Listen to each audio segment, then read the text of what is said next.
Well, wait a minute. Now, let's just stop for a second. How many guns do you have that you actually need? Just the one I need when I'm being attacked. That's right.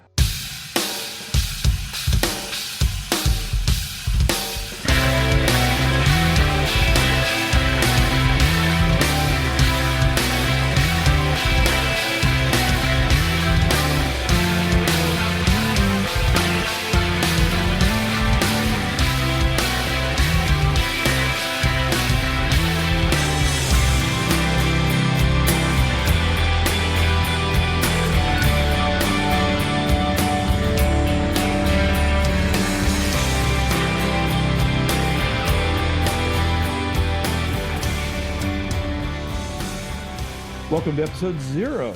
That's right, episode 0 of the Frugal Firearms Podcast, the podcast that is going to bring you awareness of the best values across the shooting industry. Because we all have, what? Expenses. I'm Craig, and I'm here with my co-host Ken. Ken, do you have expenses? Do you spend money on things? Oddly enough, I do. What do you spend money on, Ken?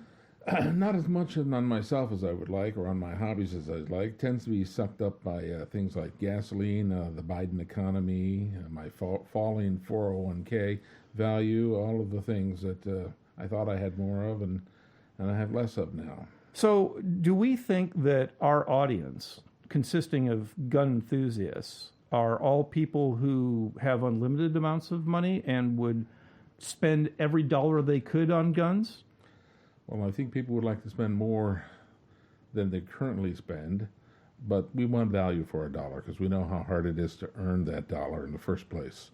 And because of that, yeah, we're looking for things that are in the firearms community that are both useful, interesting, and have a good value. So that is the show philosophy, and every episode, our listeners are going to get exposed to those types of things, those elements that extract the most shooting fun and shooting value for your dollar. But it's not all about shooting. It's about all the things in the industry related to shooting. It could be knives, it could be cleaning gear, it could be training opportunities, it could be websites, it could be anything that really enhances the shooter's experience. So what are we going to talk about today, Ken? Being episode 0, this is the episode where we introduce what we're doing.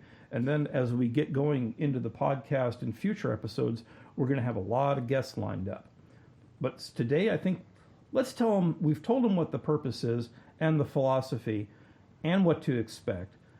But what kind of other things what do we want to say right up front about is this legal advice, Ken? Absolutely not. And so anything that we say here is our what? Personal opinion. Our personal opinion only. And if you need that kind of information that relates to whether something is legal or not, they should go to a lawyer. And not us. And not us. Exactly, because we're not giving legal advice here. And we're not going to spend a lot of time on that because it's just our opinion. Now, when people get back to us, are they going to disagree with what we say?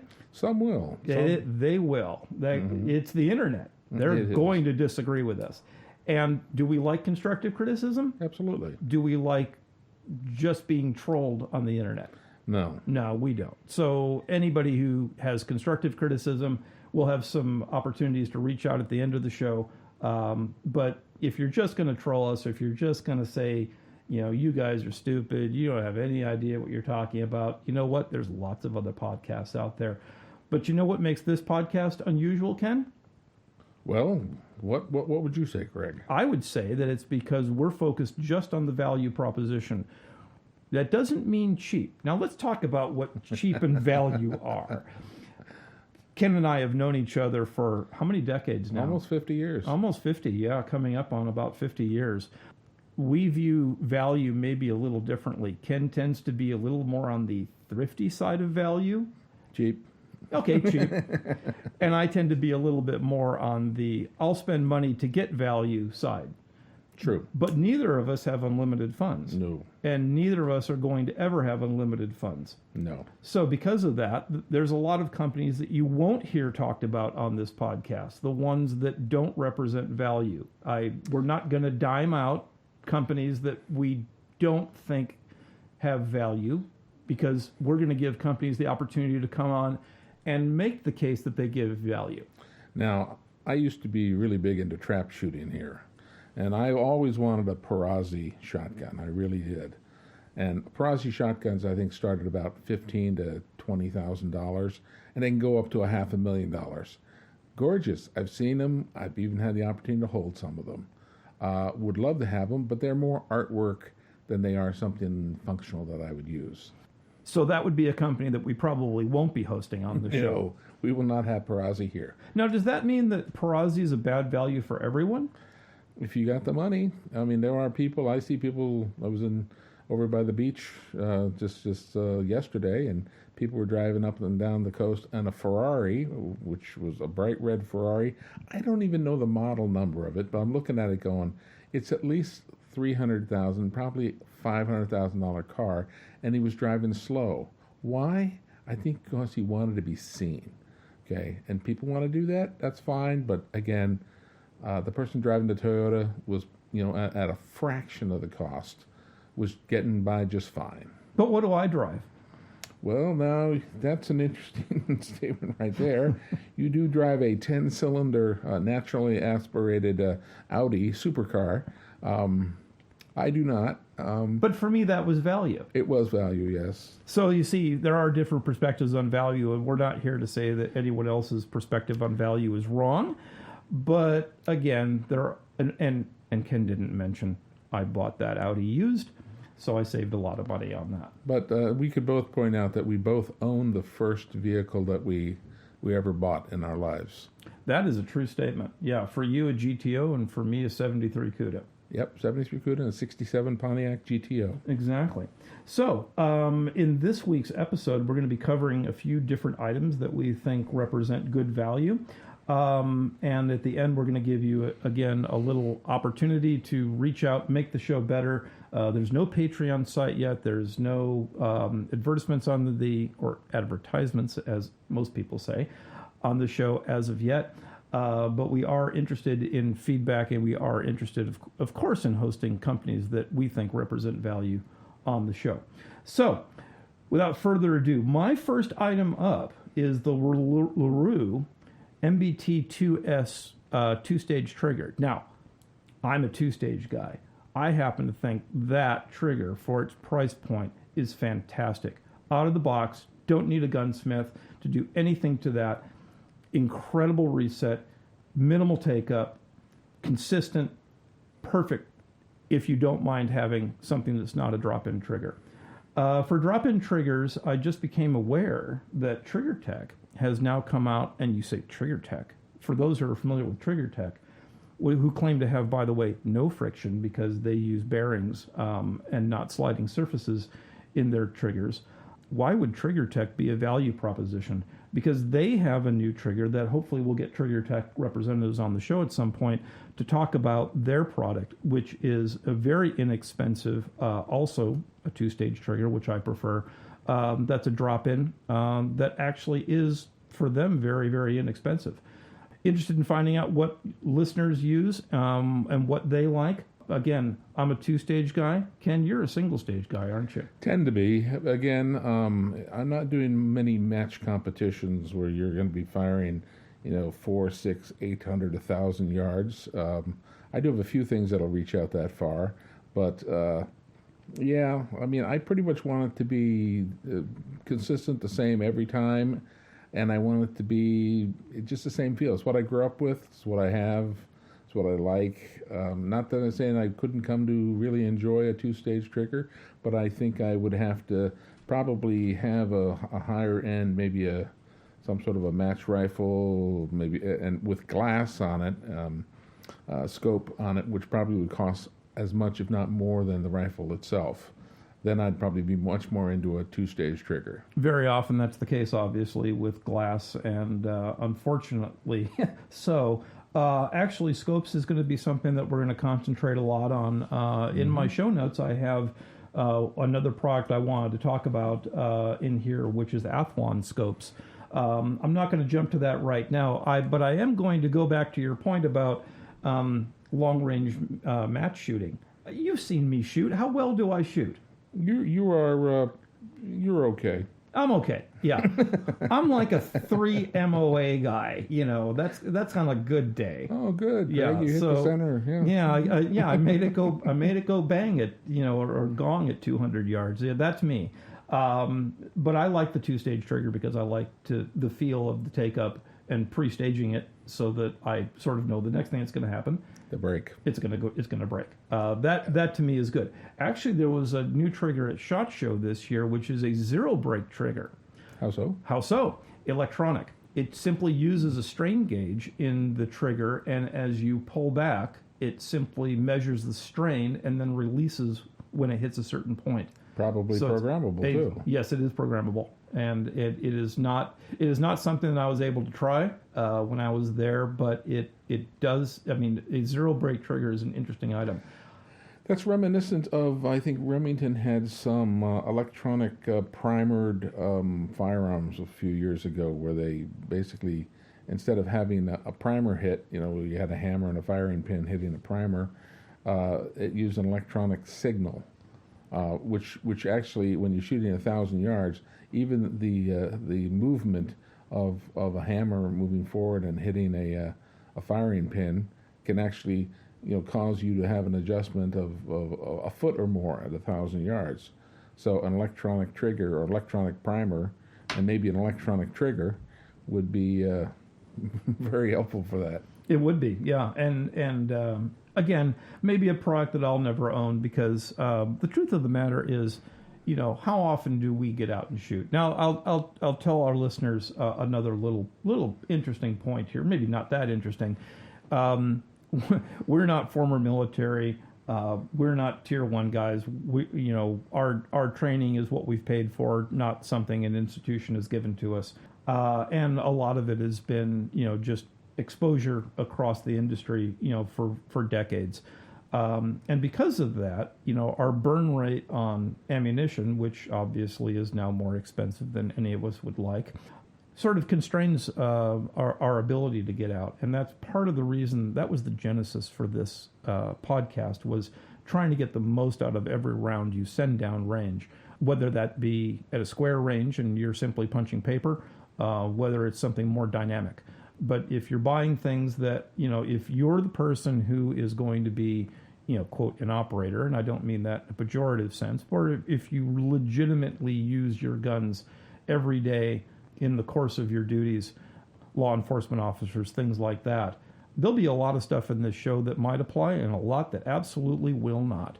This is for the guys who have the guns in the safe that they want to make better. That probably sit in the safe most of the time, that don't come out except maybe on weekends. That's our target audience. It's the guys who really want to have something better that they can afford because they also have to buy gas and food. Exactly. I mean, that's one of the big reasons why a number of years ago I got into reloading. And initially it was depending on what caliber you're shooting, it really wasn't a value proposition at the time because the ammunition was relatively inexpensive. And, with reloading, there's an initial investment. You got to buy a press, you got to buy dies, you got to, there's a whole bunch of things. You can get into reloading for about $100 on the low end, to reload. And then you can take it up to the multi-thousands of dollars or more to really get into high volume reloading. And I'm still using basically it's a single stage press with a turret on it. So it's a 7-position Redding. It's a high quality item, and I can reload virtually everything I have. And there are certain calibers I have to do that with because I've got some oddball calibers that are, when you go out into the commercial market, they're $7 to $10 a round. Okay, now I don't want to spend $7 to $10 a round, but I do want to occasionally shoot this monstrosity that I have acquired over the years. And you got to be a reloader if you're going to do that. So yeah, I don't have any of those guns you're talking about, and I don't necessarily aspire to either because. My collection is a lot smaller than yours. For, dear listeners, Ken's collection is substantial, and mine is less substantial. He spends it on supercars. I spend it on other I things. spend it on all kinds of things. But, kids' education for one thing, Oh, yeah. or, Well, that's true. better. I mean, how much beer have you had recently, Ken? That's a good question. I am over 60 years of age now, and I have never once had an alcoholic beverage of any type. And that's not a religious reason or something like that. That is a personal decision I made early in life. And on how much money have I saved on not buying beer or alcohol these 6 decades? Sure. And in my garage that Ken has seen many times, I have a bottle collection of over 750 bottles, and every one of those bottles is one that I personally consumed. So, yeah, there are differences in how we view value. What product do you want to bring up first? Oh, I don't know. I've got all sorts of things that we can talk about. But, for example, I was approached recently by a friend's wife. He passed away of pancreatic cancer, quite sad, at the age of 63. And his wife, now alone in a house and feeling like she wanted to own her first firearm. And she was looking for a value firearm. And I said, okay. I tend to be... For new shooters and for anybody who's getting into the shooting sports, I tend to be a revolver guy first. I tell them revolver first, and then you want to move on to something else. Highly encouraged. But the reason I say that is, if it's 3 o'clock in the morning, you're waking up out of a dead sleep, and you grab a 1911 or something like that. Maybe you hit the wrong button. You drop the magazine out and the hits the floor or whatever. I mean, they're just more complicated. Or you had the rack slide, or you got a failure to feed, or who knows what. Whereas a revolver, you just pick it up and you squeeze the trigger and it will go bang 5 or 6 or 7 times or whatever, how many rounds are in it and whatever caliber. So one of the ones that I had suggested to my friend's wife was a Taurus, which I think is a very good value proposition. And again, when firearms are offered in blue steel or stainless steel, and the stainless steel is usually $20 or $30 more, I will say always buy the stainless steel version of the gun, just for the fact that it's going to be a slightly lower maintenance. You don't get to cleaning it right when you get back from the range, or the bag gets wet somehow, something spills on it. You're not going to pull out a rifle or a pistol that's got surface rust all over it, which can ruin the value of a firearm. Not that I sell a whole lot of stuff, but you don't want to ruin the value of it, and you want to keep your firearm. So I tend to be a revolver guy first and stainless steel. And the one I suggested was a Taurus Model 856, which was a 6-shot 38 special revolver. Now, how many people in the audience just grimaced when my partner Ken just said Taurus? Because Taurus does have a certain reputation that doesn't necessarily put them in a good light. But Taurus actually has turned a lot of things around. In conversations at the SHOT Show I had, the quality assurance side of the house has figured it out based on new management. And they really are, trying to, they know where their weaknesses are, and they're trying to repair that image. Mm-hmm. And they're trying to do so objectively, not just through advertising or something like that. So, good on you. And, again, are you going to recommend that Taurus, the one that's sitting right in front of you on the table, are you going to recommend that particular Taurus to a guy who is going to be out, in pitched gun battles every week? Probably no. Okay, but if it's a a purse gun or in the safe next to the bed or something like that, is it going to go bang when you pull that trigger? 6 times. It's going to go bang when you pull that trigger.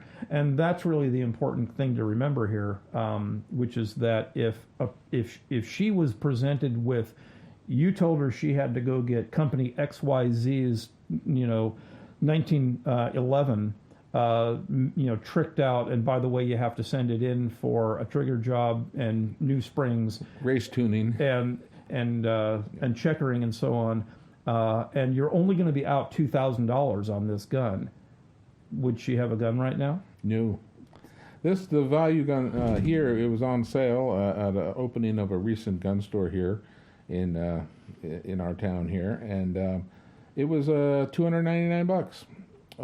And I went down to take a look at it, and I said, it's great. It's not a high-end Smith & Wesson or something like that, but at $299 for a stainless steel 38 special revolver, which will spend probably a couple of weekends a year at the range, maybe 100 rounds through it, 100, 200 rounds to it most per year. Is this going to be something that a woman could rely upon? Absolutely. And become proficient at? Absolutely. And a value proposition for her because she doesn't have a lot of money. If you got a ton of money, you're listening to the wrong podcast. Yeah. Well, you can have a lot of money and still find value in what we're talking about. True. Because some of the things that I'm planning on talking about in the future are things that you might, I mentioned Trigger Tech. Heretofore, I would have thought Trigger Tech, no way are they a value company. They're a top-end company. Then if I want to spend north of $3 on a trigger, maybe I'll consider that. But I don't want to spend north of $3 on a trigger because I don't use it often enough to justify that. And to tell you the truth, being the 3 MOA shooter I am, I don't justify it. So why not get something a little bit more affordable? Right. The thing that one of the things I wanted to talk about too, having been to a number of SHOT Shows, a constant person there is Jerry Michalik. Well, one thing you might want to tell people who might not know what the SHOT Show is. You know what? You're right. The Shooting and Hunting Outdoor Trade Show, which is an annual event that happens for decades now in Las Vegas. It used to be in other locations. But the SHOT Show is essentially, the pinnacle of trade shows in the shooting industry. It is bigger than the NRA convention in terms of the number of exhibitors. And this year they've expanded the floor space out into, it is at the Palazzo at the Sands Convention Center, and it has spilled over now into the Caesars Forum, and they've massively increased the floor space there. It is a trade industry show, and both you and I are in the trade. It is not a public show, so it's not a buyer's show unless you're buying large quantities of something. But at the same time, it does give you exposure to all the industry insiders. So walking around the SHOT Show for the purposes that I was there, some of the tangential conversations I had, Jerry Michalik was there. And mm-hmm. Jerry, if you don't know who he is, he's a fun and really wonderful guy. And by the way, his daughter, Lena, has really come into her own and is standing on her own 2 feet and not just riding her dad's coattails in terms of being a legitimate shooting personality, shall we say. Mm-hmm. Jerry is known for his ridiculously fast and controlled shooting. Preeminent shooter probably in the country, if not the world today. In some ways, I think his competitive days are well behind him, but he's still very much an influencer. And he came up a few years back with a compensator for 223. And I know some people might say, why would you comp a 223? Well, I'll tell you one reason to comp a 223. Ken and I both live in California. And California views what dimly? Flash hiders. Mm-hmm. Because flash hiders are evil. They're actually safety equipment, but they are, according to that. No, they're evil. Evil. Hiders. So says our leadership in Sacramento. Right. But the compensator's not. So if you want to have a muzzle device on the end of your AR, compensator's perfectly fine. So or even on some bolt action guns. A lot of firearms these days are coming with threaded barrels. Right. And you can place compensators on almost anything, and it actually does increase the pleasurability of shooting almost any caliber. Not for the people next to you, it doesn't. Well, it depends on what it is, but that's true. They do have those redirect forward ones and different styles and so forth, but yeah, it's just true. Absolutely, and in fact, in the case of Jerry's compensator, I ended up having the opportunity to talk to him about the design because it's very unique. It doesn't have holes on the top, and you think, well, how's it going to press the barrel down if it doesn't have holes on top? What it has is one of the ports is cut differentially, where it is narrower on the top than it is on the bottom, and that creates the downward pressure. Trapezoid. not exactly a trapezoid, but a differential cut in one of the vents, so that it does create downward pressure because there's more metal on the bottom of the thing than there is on the top. So I asked him, how did you come up with this design? By the way, there are objective tests out there that show that Jerry Michlick's compensator is one of the most effective on the market. You don't have to have something that looks like it came off a video game or out of a sci-fi movie to have an effective compensator. And so how did he do that? He said he used the paper test, and he had told me that a few years ago when I went to one of the shows, and I didn't understand the paper test. What does that mean? Well, I ended up talking to him again this year and asked him, you told me the paper test, Jerry, but what did you mean by that? He said, I took a piece of notepad paper and I held it in front of the gun, and I kept changing the design until the paper wouldn't rip, until it was basically right, not exactly up against the muzzle, but close to the muzzle. And when it didn't rip the paper because of the venting gases to the side, he goes, I knew I had the right design. Oh, and you know how he did it? He started off the design using 1022 bull barrel blanks that he cut up and then milled, and then just tried different designs. So very inexpensive comp as comps go. There are some cheaper. Some are very effective, some are not. But the Jerry Mitchell compensator, highly recommended. Very easy to clean because the vents are very large. It doesn't have lots of little holes in it that get plugged up with carbon and things like that. It just looks great. What's another thing you want to discuss? Oh, interesting question. I don't know. I have a bunch of odd things I could bring in and talk about. Bring us something odd. All right. Those of you who watch Quigley Down Under, who basically watched what an 1874 Buffalo rifle was capable of doing, I recently acquired one.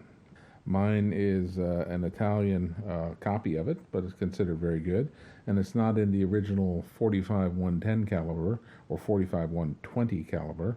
And what that means is 45 is the diameter of the bullet, 0.45 inches basically. And then originally a 110 or a 120 would be 110 grains of black powder. Mine is it's also in a black powder cartridge, but it's the 4570. Which is a 45 caliber with 70 grains of black powder.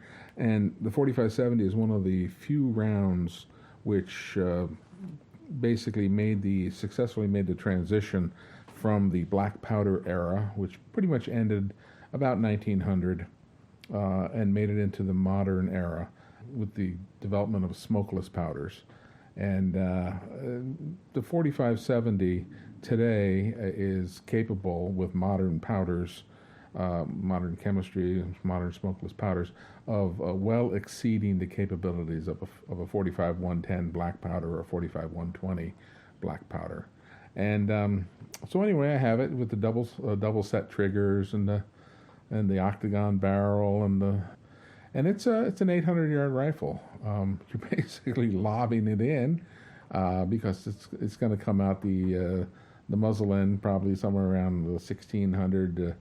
Depending if you hot load it, maybe up to 2,000 or so feet per second, and you're going to be lobbing a very heavy 500 grain and anywhere from 350 to 550 grain lead projectile in a fairly large arc over a distance of 800 to 1,000 yards. But actually, they do work, and there have been some phenomenal shots that have been made and have been verified. There was one that was done actually with an original 1874 back in the day, and I think they measured the shot at something like 1,800 yards. You can actually look that up. 1,800 yards. Yeah. It was you probably didn't have a lot of kinetic energy left at that point. I don't imagine, did it? Yeah. It was enough. That was a battle. That occurred, and you can read about it. I could look it up for you if we needed. Yeah. What did you spend on this rifle, though? I got it. Because we're talking value here, right? So what's the value proposition? I did a value proposition. It was it's a copy. It's not an original. It's a copy, and I was able to pick it up for a reasonable price of under $1,000.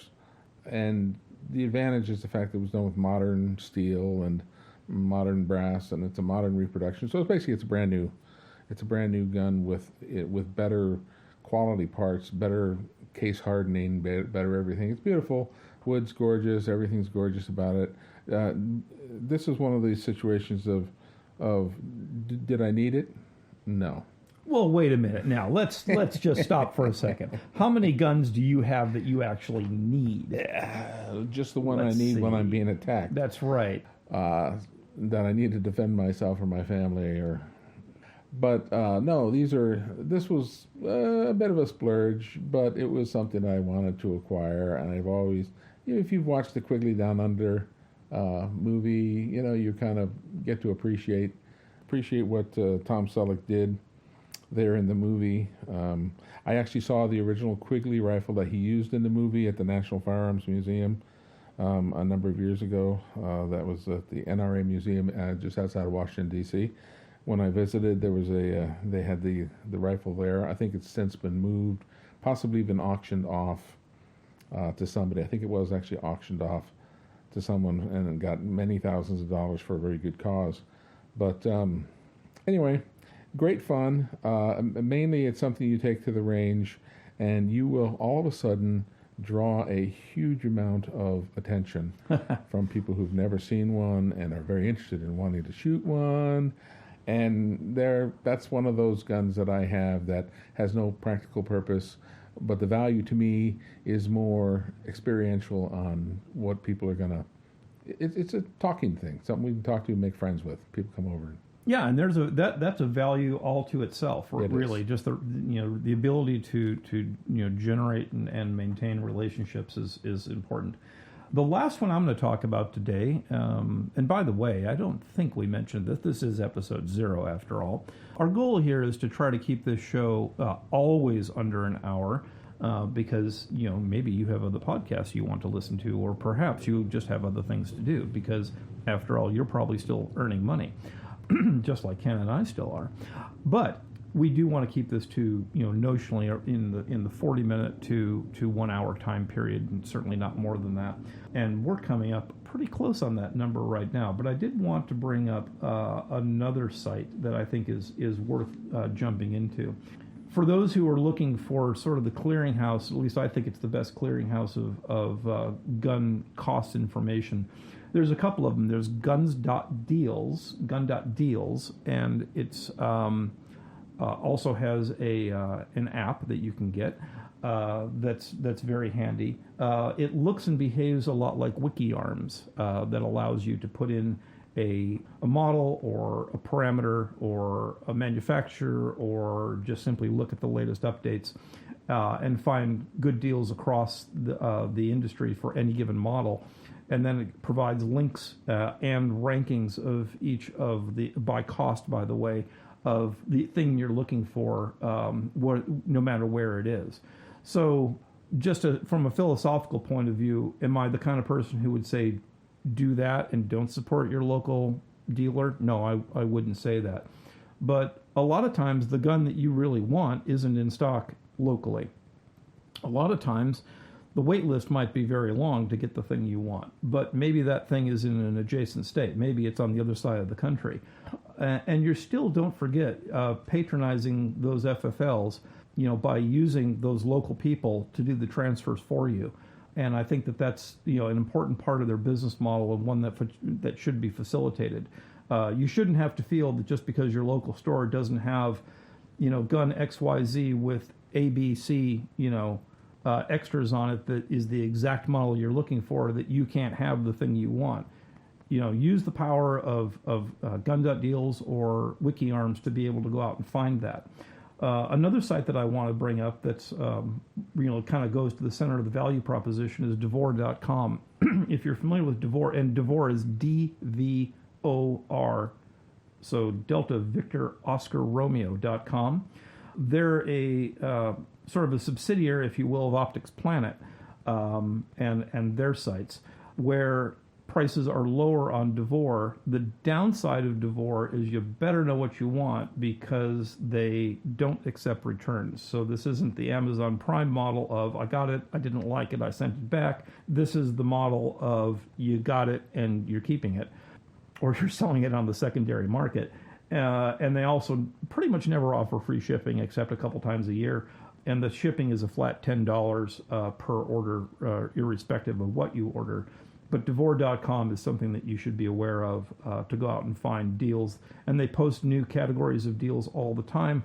And when they sell out, don't despair, because you can put in a request for something and then you can get notification when that item comes back online again. And in fact, they'll send you an advance notification that it's going to be coming up in a few days. Got any other products for us today, Ken, in today's episode? Nothing specific, but I got some good ideas for upcoming episodes. Okay.